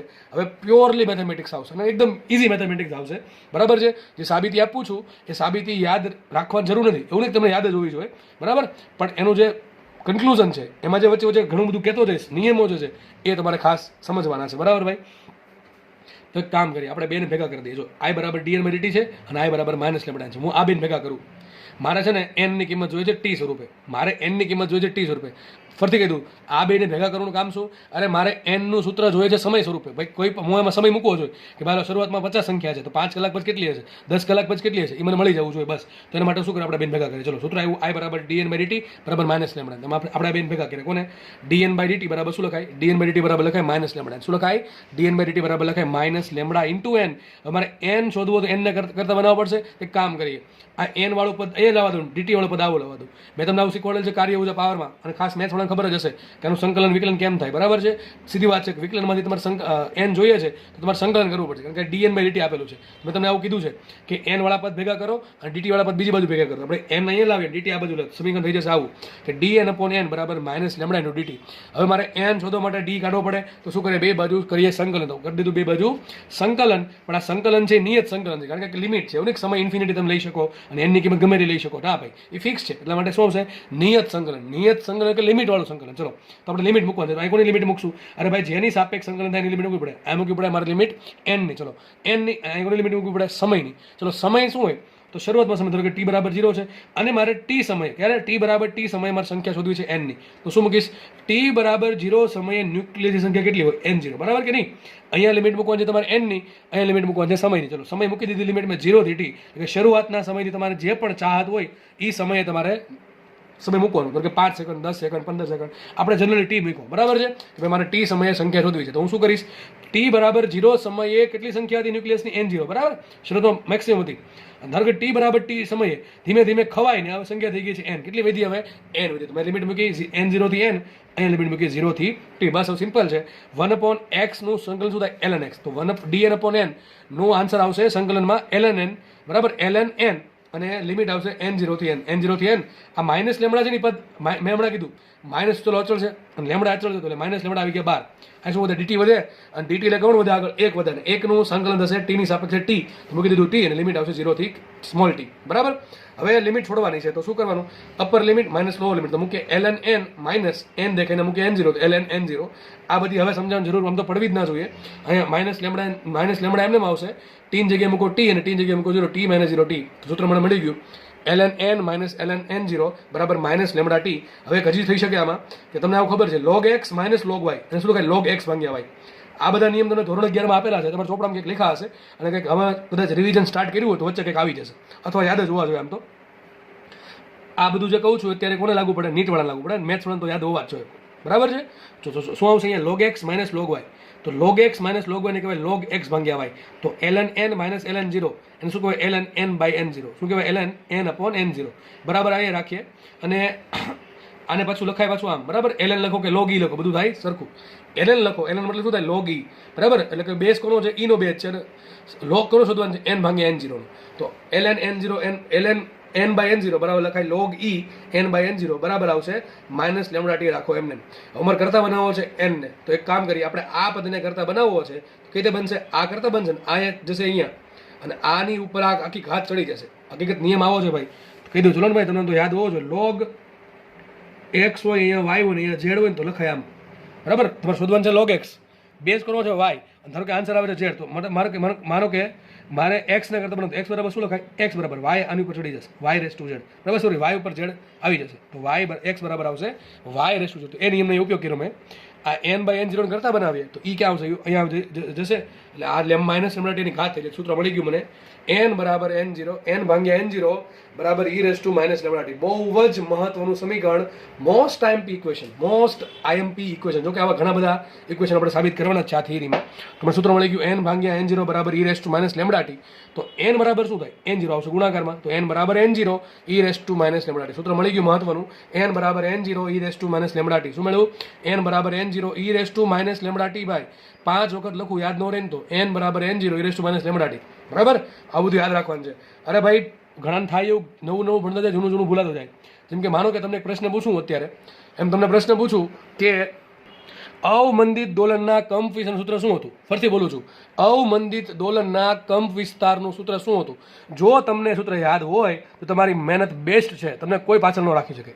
ટૂંકમાં રિવિઝન કરવું છે તો, અને સૂત્ર યાદ નથી, તમને એવું લાગે કે ભાઈ કંઈક આવું અવમંદિત દોલન ક્યાં ભણ્યા છીએ, તો દોલન ચેપ્ટરમાં જાવું, એમાં છેલ્લા 2 ટોપિક છે, એક બળ પ્રેરિત દોલનો અને અવમંદિત દોલનો, એ જોવું. એમાં સૂત્ર આવું કંઈક ભણાવ્યું હતું, a બરાબર a0 e raise to minus bt by 2m. જોજો ચેક કરજો ભાઈ, બરાબર? a બરાબર a0 e raise to minus bt by 2m. આ છે અવમંદિત દોલન સમીકરણ. એમાં કંઈક આવું જ આવે, જો a બરાબર a0 e raise to minus bt by 2m, n બરાબર n0 e raise to minus lambda t. હજી આપણે કેપેસિટર સૂત્ર ભણાવીશ, આવું કેપેસિટરનું ભણાવીશ, બરાબર? કેપેસિટરનું ચાર્જિંગ થાય, ડિસ્ચાર્જિંગ થાય ને ત્યારે આવા સૂત્ર આવશે, ઈના સંબંધો. એટલે ખાસ બધું યાદ રાખવું, અને આ બધું તો જ યાદ રહે, રિવિઝન થાય તો જ, બાકી કોઈને યાદ ન રહે. સમજ પડે કે નહીં? તો સૂત્રમાં આપણને મળ્યું આ ચેપ્ટરમાં n બરાબર n0 e raise to minus lambda t. n શું છે? ખાસ સમજવું, n શું છે? કેટલા ન્યુક્લિયસ ખવાવાના બાકી છે. n0 શું છે? શરૂઆતમાં કેટલા ન્યુક્લિયસ હતા. લેમડા શું છે? ક્ષય નહીં હતા. ટી શું છે? કયા સમયે તમારે n શોધવો છે? 5 કલાકે, 10 કલાકે, 2 સેકન્ડે, 3 કલાકે, 3 કરોડ વર્ષે કે 100 કરોડ વર્ષે, જ્યારે તમારે શોધવું હોય n, તો એ મૂકી દેવાનો સમય અહીં, બરાબર કે નહીં? તો તમને n મળી જશે ઓટોમેટિકલી, બરાબર? તમે આ યાદ રાખો, આ યાદ રાખો, બધું સરખું જ છે. n ભાગ્યા n0 બરાબર e raise to minus lambda t, અથવા n બરાબર n0 e raise to minus lambda t આપણે સાબિત કર્યું. જો હું ધારત તો આજે મેં 25-30 મિનિટ બગાડી છે, એની જગ્યાએ સીધું આ તમને ઠાલવી દેવામાં આવે તો તમારે સ્વીકારવું જ પડે, બરાબર? કારણ કે બોર્ડમાં ઓલરેડી આવે છે. ઓકે, તો ખાસ આ સાબિતી તમને જે સમજાવી છે, ખાસ મગજમાં કંઈક ઉતરવી જોઈએ. એટલે મારી મહેનત પાણીમાં ના જાય, બરાબર. તો n બરાબર n0 race to minus lambda T. Okay, ચલો આગળ વધીએ આપણે. ઓકે, ચલો તો આપણે એક અતિ મહત્વનું સૂત્ર આપણે તારવણી કરી, એની સાબિતી તમને આપી મેં. સૂત્ર શું તારવું આપણે? n બરાબર n0 into e raise to minus lambda T. પણ સર આપણે શરૂઆત કેવી કરી અહીંથી કરી? યાદ કરો, શરૂઆત આપણે અહીંથી કરી હતી. ઈ બરાબર ઈ પ્રપોર્શનલ ટુ n હોય, સમજો.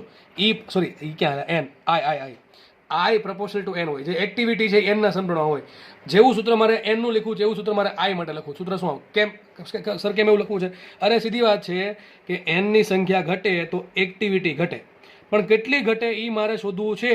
તો સીધી વાત છે, તમે જે પ્રમાણે m નું સૂત્ર લખ્યું એ પ્રમાણે તમે i નું સૂત્ર લખી શકો. કારણ શું? જે i પ્રપોર્શનલ ટુ n છે અને i બરાબર આવશે શું? Minus lambda n. શું આવશે? i બરાબર આવશે માઇનસ લેમડા ઇન્ટુ n. મતલબ એમ થયોલા કે ભાઈ જેટલું n ઘટે સામું i એટલું જ ઘટે, બરાબર.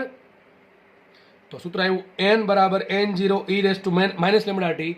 તો બેક ટુ સૂત્ર ઓટોમેટિક આવી જશે. i બરાબર i0 e raise to minus lambda T. શું આવશે? i બરાબર i0 માઇનસ લેમડા ટી. કારણ શું? i પ્રપોર્શનલ ટુ n છે. તમે i0 મૂકો તો n0 મળે, i મૂકો તો n મળે, બરાબર કે નહીં? ઓકે, તો n બરાબર n0 e raise to minus lambda T અને i પ્રપોર્શનલ ટુ n. એના પરથી સૂત્ર લાવ્યા આપણે. i બરાબર i0 e raise to minus lambda T. i બરાબર i0 e raise to minus lambda T. તો આપણી પાસે i ના 3 સૂત્ર મળી ગયા. એક્ટિવિટીના 3 સૂત્ર. એક તો હમણાં કયું આવ્યું? i બરાબર i0 e raise to minus lambda T. બીજું કયું? i બરાબર dn બાય dt. અને ત્રીજું કયું? i બરાબર માઇનસ લેમડા. આ બેનો ઉપયોગ કરીને જ આવેલું છે. આ બંનેનો ઉપયોગ કરીને જ આવેલું છે, બરાબર છે. તો ખાસ 3 સૂત્ર આપણે આવ્યા, બરાબર.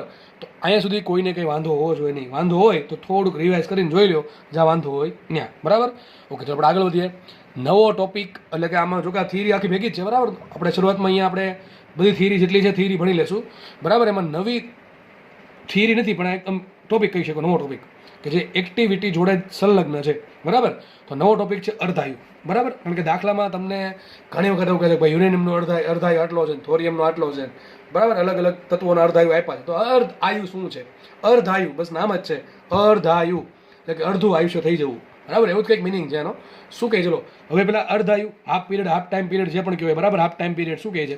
એની 2 સંજ્ઞા છે. તમને આવું જોવા મળે, ટાવ હાફ અથવા આપણે મૂકશું ટી હાફ, બરાબર. T half. જો આ ટી હાફ એટલે એવું નહીં ટી ગુણ્યા અડધું, એમ નથી, આમ નથી કાંઈ ભાઈ. આ જસ્ટ મેં સંજ્ઞા આપી છે. ટી નીચે લખ્યું છે હાફ, બરાબર છે. ટી હાફ નીચે લખ્યું, સમજ પડે કે નહીં? તો આપણે સંજ્ઞા આ વાપરશું. તમે ચોપડી કદાચ બની શકે આવું આપ્યું હોય, તો આપણે આ વાપરશું, બરાબર. T half. ટી હાફ એટલે સમજવાનું, જ્યાં પણ ટી હાફ લખ્યું સમજવાનું અર્ધાયુ. સર અર્ધાયુ છે શું? ચલો એ સમજીએ. એક એક્ઝામ્પલથી સમજીએ. માનો કે કોઈ ન્યુક્લિયસ શરૂઆતમાં 100, ન્યુક્લિયસ સંખ્યા 100 છે શરૂઆતમાં. ક્યારે? આ n0 ની કિંમત આપી. ક્યારે? t બરાબર 0 સમયે. t બરાબર 0 એટલે કે શરૂઆતમાં કોઈ ન્યુક્લિયસ સંખ્યા કેટલી છે? 100 છે.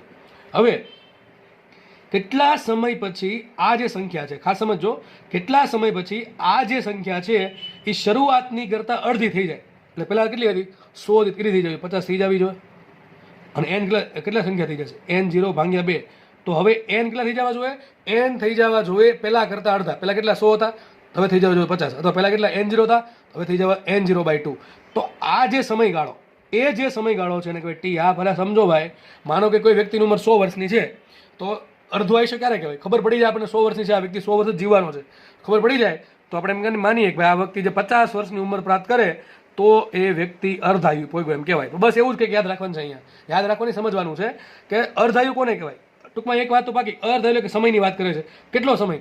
તો જે સમયમાં ન્યુક્લિયસની સંખ્યા શરૂઆતમાં જે પણ સંખ્યા છે એની કેટલી થઈ જાય? અડધી થઈ જાય. પેલા 100 હોય તો 50 થઈ જવી જોઈએ, 200 હોય તો થઈ જવી જોઈએ 100, 300 થઈ જવી જોઈએ 150, 50 હોય થઈ જવી જોઈએ 25. ટૂંકમાં જેટલી બી શરૂઆતમાં સંખ્યા છે એનાથી અડધી થવા જેટલો સમય લાગે એને અર્ધાયુ કહેવાય. ચલો વાંચો રકમમાં, એટલે ખબર પડી જશે વ્યાખ્યા. જે સમયગાળામાં ન્યુક્લિયસની સંખ્યા, એટલે કોની વાત કરે? n ની વાત કરે. ન્યુક્લિયસની સંખ્યા પ્રારંભિક સંખ્યા કેટલી હોય? n0 કરતાં અડધી થાય તે સમયગાળાને અર્ધાયુ ટી હાફ કહેવાય, બરાબર કે નહીં? તો આરામથી યાદ રહી જાય એવું છે. જે સમયગાળામાં સંખ્યા છે જેટલી બી હતી n0 હતી એનાથી અડધી કેટલા સમયગાળામાં થાય? 5 કલાકમાં થાય છે, 10 કલાકમાં થાય છે, 2 કલાકમાં થાય છે, 10 વર્ષમાં થાય છે, 100 વર્ષમાં થાય છે, કેટલા સમયગાળામાં થાય, બરાબર છે? એને કહેવાય અર્ધાયુ. તો મને એમ કહો, શું દરેક વ્યક્તિનું આયુષ્ય સરખું હોય? ના સર, અલગ અલગ હોય. કોઈક 60 વર્ષ, 50 વર્ષ, 2 વર્ષ, 10 વર્ષ, બરાબર, 100 વર્ષ, 105 વર્ષ, 108 વર્ષ, અલગ અલગ ઉંમર અલગ અલગ વ્યક્તિની, તો દરેકનું અર્ધાયુ કેવું અલગ અલગ હોય.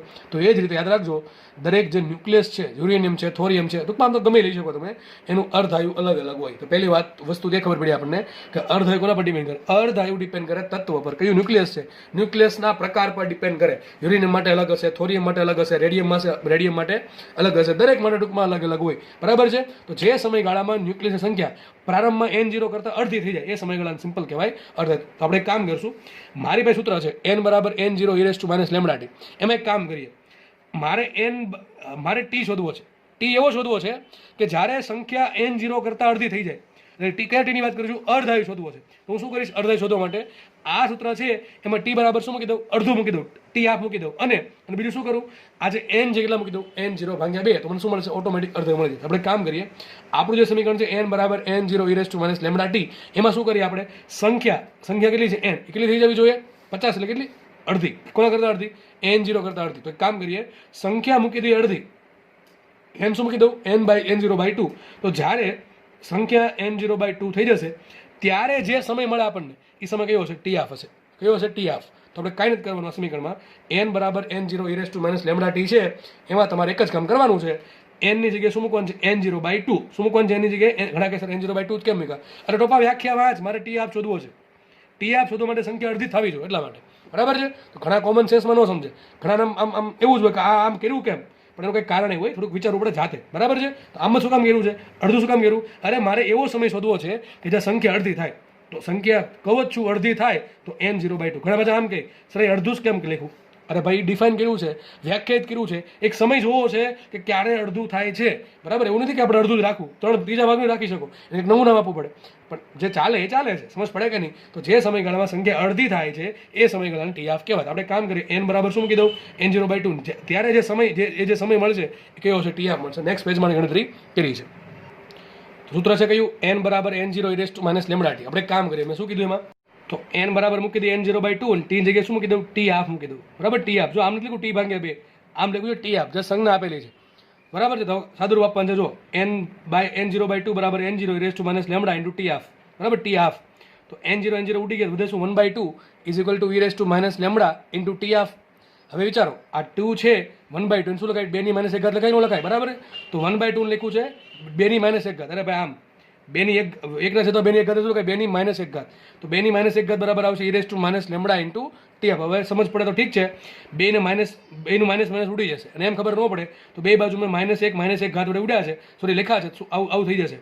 2 બરાબર e λ ઇન્ટુ ટી હાફ. બરાબર કે નહીં? ટૂંકમાં માઇનસ ઘાત બે બાજુથી ઉડી ગઈ.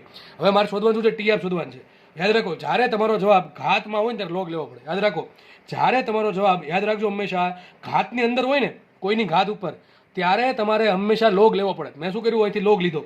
લોગ કેવો લેવાનો? જ્યારે પણ તમને કોઈ સમીકરણમાં ઈ દેખાય ને ત્યારે હંમેશા લેવાનું તમારે ln જ લેવાનું. શું લેવાનું? ln. બરાબર, બે ઓપ્શન છે, કાં તો ln લો કાં તો log 10 લો. જો કે કોઈ પણ લઈ શકો, પણ આપણે બે આ ફેમસ છે.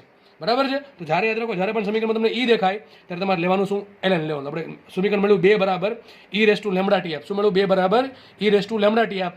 હવે લીધો બે બાજુ લોગ, કારણ કે મારે ટી હાફ શોધવું છે, અને ટી હાફ છે એની ઘાતમાં છે, અને જ્યારે ઘાતને તમારે આન્સર બનાવવો હોય, કરતા બનાવવો હોય, ત્યારે એક જ રસ્તો છે લોગ. તો બે બાજુ લોગ લઈ લઈએ તો ln2 બરાબર આવશે ln e ની લેમડા ઇન્ટુ ટી હાફ ઘાત. હવે સમજો, ln2 તો એમને રહેવા દઉં. હવે જો આ યાદ રાખો, આવું તમને શીખવાડ્યું છે, કોઈ પણ હોય log x ની y ઘાત હોય એને શું લખાય? ઘાત આગળ વહી આવે, ટૂંકમાં y ઇન્ટુ log x. શું લખાય? y into log x. ભાઈ લોગના નિયમ આ ચેપ્ટરમાં આવડવા જરૂરી છે. બરાબર છે. બેઝિક નિયમ જે પણ તમને 4-5 કીધા છે એ આવડવા જરૂરી છે. જોકે ધીમે ધીમે તમને રિવિઝન પણ થઈ જશે. તો log x ની y ઘાત હોય તો તમે ઓટોમેટિકલી y આગળ લઈ શકો. તો જે લેમડાનું ટી હાફ છે એ આગળ લઈ લો. તો શું આવશે? અહીંયા ln તો એમ રાખ્યું છે, લેમડા ઇન્ટુ ટી હાફ આગળ લઈ લીધું, અહીં શું વધે? ln e વધે. હવે ln e ની કિંમત 1 આવે. એનું કારણ શું? આવું કંઈક કારણ છે. log x હોય તો આન્સર 1 આવે. આ ln e નો મતલબ થાય, ln e નો મતલબ એમ થાય log e બરાબર 1 જ આવે. તો યાદ રાખો, ln e નો આન્સર 1 આવે. આ બધી વસ્તુ તમને ભાઈ આવડવી જોઈએ, ભાઈ યાદ હોવી જોઈએ. બાકી તો હું દર વખતે કહીશ તમને કંઈ યાદ નહીં રાખો કે મિનિંગ છે નહીં. તો આપણે ln e બરાબર શું મૂકી દીધું? 1. તો સમીકરણ મને સમીકરણ મળી ગયું. શું મળ્યું? ln2 બરાબર lambda into T half into 1. ચલો આપણે આગળ વધી આવે. તો છેલ્લે મને મળ્યું ln2 બરાબર લેમડા ઇન્ટુ ટી હાફ. તો કંઈ વાંધો નહીં, ટી હાફને કરતા બનાવો તો તમને મળી ગયું ટી હાફ બરાબર ln2 ભાગ્યા લેમડા. શું મળ્યું? ટી હાફ બરાબર ln2 ભાગ્યા લેમડા. આ ટી હાફને શું કહેવાય? ટી હાફને કહેવાય અર્ધાયુ, તત્વનો અર્ધાયુ. લેમડા શું છે? ક્ષય નિયતાંક. ln2 જે સંખ્યા ln2 નો આન્સર આવે એક્ઝેક્ટલી 0.693. કેટલો આવે? 0.693 ભાગ્યા લેમડા. હવે આ તો એક સંખ્યા છે. લેમડા કોના પર ડિપેન્ડ કરે? દ્રવ્ય પર ડિપેન્ડ કરે, તત્વ પર ડિપેન્ડ કરે, ન્યુક્લિયસના પ્રકાર પર ડિપેન્ડ કરે. અરે સીધી વાત છે. તો અર્ધાયુ પર કોના પર ડિપેન્ડ કરશે? તત્વ કયું છે, કયું ન્યુક્લિયસ છે એના પર ડિપેન્ડ. મેં તમને હમણાં કીધું હતું યુરેનિયમનો અર્ધાયુ અલગ હોય, પછી થોરિયમનો અલગ હોય, રેડિયમનો અલગ હોય, ગમે ઓક્સિજનનો અલગ. દરેક તત્વનો ન્યુક્લિયસનો અર્ધાયુ અલગ અલગ હોય. બરાબર છે. તો ટી સૂત્ર બહુ આઈએમપી છે, મોસ્ટ આઈએમપી સૂત્ર છે.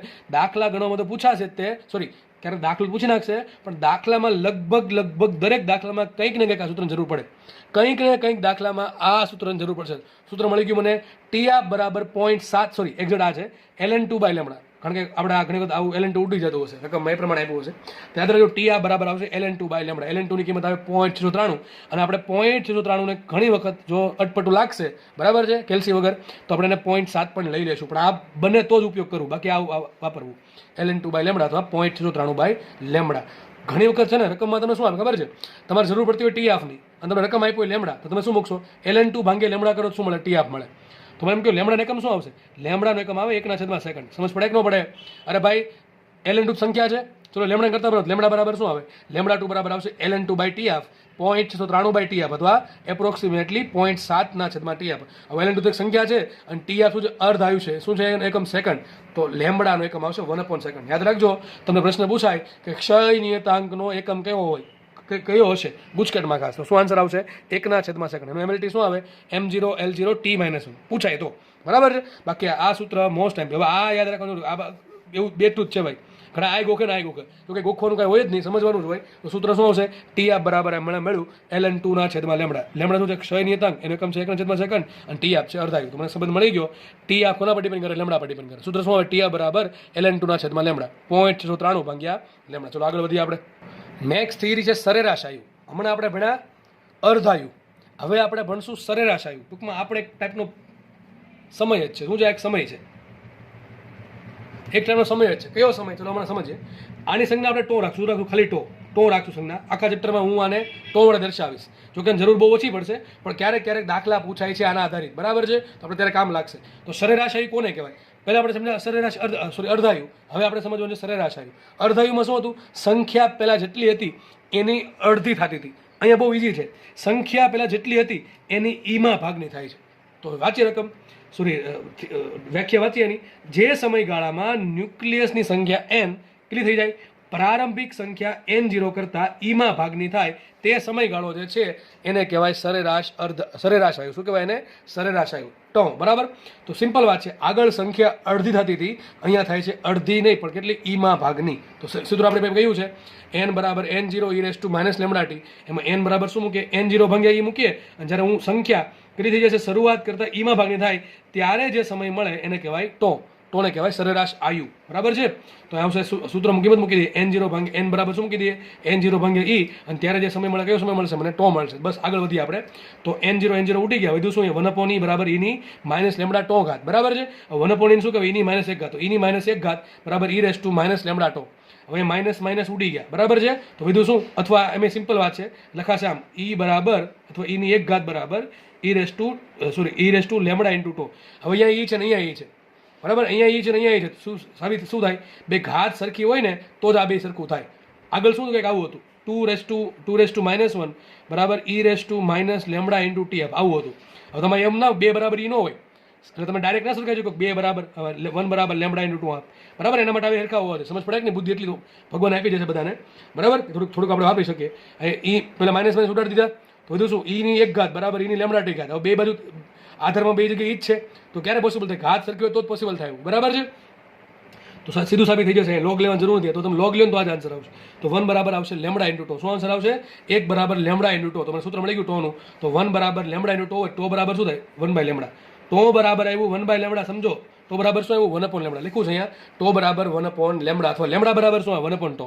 આગળ શું હતું? યાદ રાખો. તો લખી દઉં અહીંયા તમને. જો બેમાં તમારે પાસે માનો કે તમારે ટી આપ શોધવો છે કે તમારે ટો શોધવું છે. આ છે સરેરાશ અર્ધાયુ અને આ છે ખાલી આ છે અર્ધાયુ અને આ છે સરેરાશ આયુ. બેમાં શું આવે? 1 લેમડા તો આવવાનું છે. 1 લેમડા આવવાનું છે. આમાં શું આવે? ln2 આવશે ને અહીંયા આવશે 1. આવું કેમ આવ્યું? આ સાબિત તો કર્યું ભાઈ. મોકે આન્સર મારે આપવાની જરૂર છે ને કેમ આવું આવે છે. તો ટો બરાબર શું આવશે 1/λ અથવા લેમડા બરાબર શું થાય 1/τ. બરાબર. ચલો હવે આપણે આગળ વધીએ. હવે આપણે જે પણ ભણ્યા છીએ બેન ભેગું કરીએ. મારે ટો અને ટીએફને ભેગું કરવું છે. કોને ભેગું કરવું છે? ટો અને ટીએફને. તો આપણે સમજો અહીંયા જો ટો બરાબર 1/λ, લેમડા બરાબર શું છે 1/τ છે. ચલો મેન સૂત્ર કયું આપણી પાસે કયું હતું હમણાં? ટો આપ હતું બરાબર ln. ચલો બીજા પેજમાં સમજાવી દઉં તમને, લખીને સમજાવું તો વધારે સમજ પડશે. તો આપણે હમણાં ભણ્યા ટો આ બરાબર ln2/λ હતું અને ટો બરાબર શું છે 1/λ. તો આને આમ લખાય જો સમજો, માટે ટો આ બરાબર ઘડીક આને આમ લખાય ln2 × 1/λ. પણ 1/λ શું કહેવાય? ટો કહેવાય કે ન કહેવાય? 1/λ કહેવાય ટો. સૂત્ર મળી ગયું મને, સૂત્ર મળી ગયું ટો આ બરાબર ln2 × ટો. શું મળી ગયું? આપણે એક સમય છે ને આપણે એક સમય જ છે. તો ઘણા કે ટોર્ક, અરે ભાઈ ટોર્ક નથી, એ સમય છે. Tau half is equal to tau into ln2. ln2 એક સંખ્યા છે, કેટલી કિંમત હોય એની? ટો હાફ બરાબર ln2 ની કિંમત હોય 0.693 ટાઈમ્સ ટો. આ સૂત્ર મળી ગયું, અથવા આ પણ સૂત્ર તમને મળી ગયું. કામ લાગશે ભાઈ, કામ લાગશે સૂત્ર, ગોખવા નથી. આ યાદ હોય ને આ બે તો ઓટોમેટિક બધી ખબર પડી જાય. બરાબર. એક જ વસ્તુ મનમાં રાખવાની કે 1/λ બરાબર શું મૂકી દેવાનું? ટો મૂકી દેવાનું. અથવા લેમડા બરાબર શું મૂકી દેવાનું? 1/τ. તો ખબર પડી જશે. બરાબર છે. ઓટોમેટિક તમને આઈડિયા આવી જશે. તો ટો બરાબર શું મળે મને? 0.693 ટો. હવે આ 0.693 લગભગ 0.7 જેવું કહેવાય. તો સમજ પડે આટલી. ટો હાફ કેટલું છે? 0.7 × ટો. સમજો. માનો કે ટો છે એ 10 મિનિટ છે. કેટલું છે? ટો છે 10 મિનિટ હોય. સરેરાશ આયુ 10 મિનિટ હોય. તો અર્ધાયુ કેટલું હોય? 0.7 × 10, 7 મિનિટ. કેટલું હોય? લગભગ 7 મિનિટ. તો પહેલા કોણ આવશે? પહેલા અર્ધાયુ પતે પછી ટો પતે. સમજો, માનો કે કોઈ તત્વ છે એમાં શરૂઆતમાં t બરાબર 0 છે, સંખ્યા કેટલી છે? n0 છે. માનો કે તમને માનો કે આપણે જે ટો છે ટો એ 10 મિનિટનો છે. કેટલો છે? 10 મિનિટનો. તો પહેલા શું આવશે? 10 મિનિટ આવે, પહેલા 7 મિનિટ આવે. વિચારો, એનો ટો 10 મિનિટનો હોય, તો એનો અર્ધાયુ કેટલો હોય? 0.7 × 10 કેટલો? 7 મિનિટ આવે. તો પહેલા કયો સમય આવશે? પહેલા અર્ધાયુ આવે અને પછી સરેરાશ આયુ આવે. સમજો, બરાબર છે. તો પેલા સંખ્યા n0 હશે. હવે જેવો સમય 7 મિનિટ થશે એટલે કેટલી સંખ્યા થઈ જશે? n0/2. અને જેવો સમય 10 મિનિટ થશે સંખ્યા થઈ જશે n0/e. તો સમજો પહેલા કયો સમય આવશે? હંમેશા પહેલા સમય આવશે અર્ધાયુ. કયો સમય આવશે? પહેલા અર્ધાયુ આવશે, પછી જ કયો સમય આવશે? ટો આવશે. મોટું કોણ થાય? મોટું થાય ટો. દેખાય કે નહીં? લખાય. ચલો આપણે ઊંધું કરીએ. ટો આ બરાબર શું હોય? ln2 × ટો હોય. તો ટો બરાબર શું લખાય? ટો બરાબર લખાય ટો હાફ છેદમાં ln2. શું લખાય? ટો બરાબર ટો હાફ છેદમાં ln2. બધા સૂત્ર યાદ રાખવાની જરૂર નથી. આ યાદ રહી ગયું તો આ કંઈ ગોખવાની જરૂર છે નહીં. ln2 ની કિંમત કેટલી હોય? 0.693 અથવા 0.7. 1/0.693 તમે કેલ્શિયમ મારશો તો આવો આન્સર આવશે 1.44 × ટો હાફ. તો યાદ રાખો ટોની કિંમત કેટલી હોય? 1.44 × ટો હાફ. માનો કે સરેરાશ આયુ 7 મિનિટ છે, તો 7 × તમે 1.44 કરશો તો લગભગ આન્સર 10 મિનિટ આવશે. સમજ પડે કે ન પડે? તો આ બધી કિંમત, બધી વસ્તુ તમારે યાદ રાખવાની છે. એ જ વસ્તુ લખી છે. ચલો જુઓ, ટો આ બરાબર શું હતું? ln2/λ. એને લખું ln2 × 1/λ. 1/λ શું કહેવાય? 1/λ કહેવાય તો આવશે ln2 × ટો. તો સૂત્ર મળી ગયું ટો હાફ બરાબર 0.693 ટો અથવા 0.7 ટો અથવા ln2 × ટો. બરાબર છે. અને આ બધી આપણે ખબર શું પડે? મોટું કોણ છે? મોટું ટો છે કે ટો હાફ છે? મોટું છે ટો. કોણ છે? ટો. પહેલા ટો હાફ આવે પછી ટો આવશે. પહેલા સરેરાશ અર્ધાયુ પતે પછી સરેરાશ આયુ પતે. બરાબર કે નહીં? તો ટો મોટું છે ને ટો હાફ નાનું છે. બરાબર કે નહીં? તો સૂત્ર લખ્યું છે ટો બરાબર શું થાય? ટો હાફ. જો કાંઈ જ વસ્તુ લખી જાય 1.44 વાત. હવે ખાસ આ સમજવાનું છે. જો આ શું કહેવા માંગે, તમારો વિડીયો પોઝ કરો અને આ શું લખ્યું સમજવાનો પ્રયત્ન કરો કે ટો હાફ બરાબર કેટલું છે? 0.5 × ટો. સોરી, ટો હાફની કિંમત 0.5 ટો કરતાં વધારે હોય. આ શું કહે? ચલો સમજીએ. જો વિડીયો પોઝ કરીને વિચારો પછી જોજો. ચલો હમણાં આપણે એવું સાબિત કર્યું કે ટો હાફ કેટલું હોય? લગભગ 0.7 × ટાઈમ્સ ટો હોય. બરાબર. કેટલું હોય? 0.7 ટાઈમ્સ ટો હોય. હવે એમ કહું કે 0.5 ટો છે એની કરતાં 0.7 ટો મોટું. સાચું ખોટું? 0.5 ટો કરતાં 0.7 ટો મોટું. 0.5 શું કહેવાય? 1/2 × ટો. 1/2 × ટો કરતાં 0.7 ટો મોટા કહેવાય. પણ 0.7 ટોને શું કહેવાય? ટી હાફ કહેવાય કે ન કહેવાય? તો 1/2 × ટો કરતાં ટી હાફ મોટા હોય. સમજ પડે કે ન પડે? તમને એક્ઝામ્પલથી સમજાવું. અથવા 0.5 ટો કરતાં ટી હાફની કિંમત મોટી હોય. સમજ પડે કે ન પડે? માનો કે કોઈ તત્વ માટે ટો 10 મિનિટ છે. કેટલું છે? 10 મિનિટ છે. તો શરૂઆતમાં t બરાબર 0 સમય સંખ્યા કેટલી? n0 છે. ધારો કે જેવી 7 મિનિટ ગઈ એટલે કેટલી સંખ્યા થઈ જશે? n0/2. જેવી 10 મિનિટ થઈ સંખ્યા કેટલી થઈ જશે? n0/e. હવે ટો 10 મિનિટ છે તો ટો આ કેટલું હોય? ટો ભાગ્યા 2 કેટલા હોય? ટો ભાગ્યા 2 હોય 5 મિનિટ. તો સમજો આ 5 મિનિટ છે 7 મિનિટ કરતાં નાના કહેવાય કે ન કહેવાય? કહેવાય કે ન કહેવાય? નાના કહેવાય. યાદ રાખો ટોના છેદમાં 2 કેટલા છે આપણા કેસમાં? 5 મિનિટ છે. અને ટો હાફ કેટલું છે? 7 મિનિટ. સમજો ભાઈ સમજો. તો ટો આપ છે એ ટો બાય 2 કરતાં 7 મિનિટ છે 5 મિનિટ કરતાં મોટી કહેવાય. એ જ લખ્યું છે કે અર્ધાયુષ્યની કિંમત, આનું ગુજરાતી આવું થાય કે અર્ધાયુષ્ય છે એ હંમેશા સરેરાશ આયુના અડધા કરતાં મોટું હોય. શું બોલ્યો હું? જો સમજો, પહેલા આ સમજો કે ટો ઇઝ ગ્રેટર દેન ટો આપ. પહેલાં તે સમજો કે સરેરાશ આયુ છે એ અર્ધાયુ કરતાં મોટા છે, બરાબર છે. પછી બીજું, અર્ધાયુ જે છે એ સરેરાશ આયુના અડધા કરતાં મોટા છે. સમજ પડી જાય? સમજ બુદ્ધિ ચાલે તો બધી ખબર પડી જાય. ફરીથી કહું છું, સરેરાશ અર્ધાયુ અથવા આયુ સિમ્પલ ખાલી અર્ધાયુ એ સરેરાશ આયુના અડધા કરતાં મોટા છે અને સરેરાશ આયુ છે એ સરેરાશ અર્ધાયુ કરતાં મોટા છે.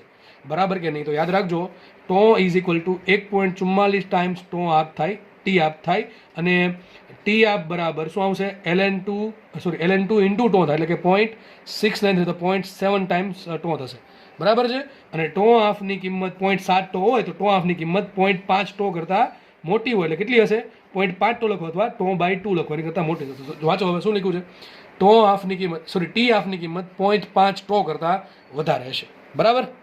તો અહીંયા મેં આપણે જેટલા બી સૂત્ર લેક્ચરમાં ભણ્યા છે બધા લખી દીધા છે. જો અહીંયા આપણે અહીંથી સ્ટાર્ટ કર્યું હતું, I બરાબર માઇનસ લેમડા એન, I બરાબર dn બાય dt, પછી આપણે મેળવ્યું I બરાબર I0 e raise to minus lambda t, પછી આપણે મેળવ્યું n બરાબર n0 e raise to minus lambda t, પછી આપણે મેળવ્યું ટો આપ બરાબર ln2 by lambda, 0.693 by lambda, 0.7 by lambda, અથવા હમણાં જોયું શું ટો આપ બરાબર શું હતું? ln2 ઇન્ટુ ટો, એટલે કે 0.693 ટો અથવા 0.7 ટો. આ રફલી ક્યારેક વાપરો, બરાબર, જરૂર પડે તો.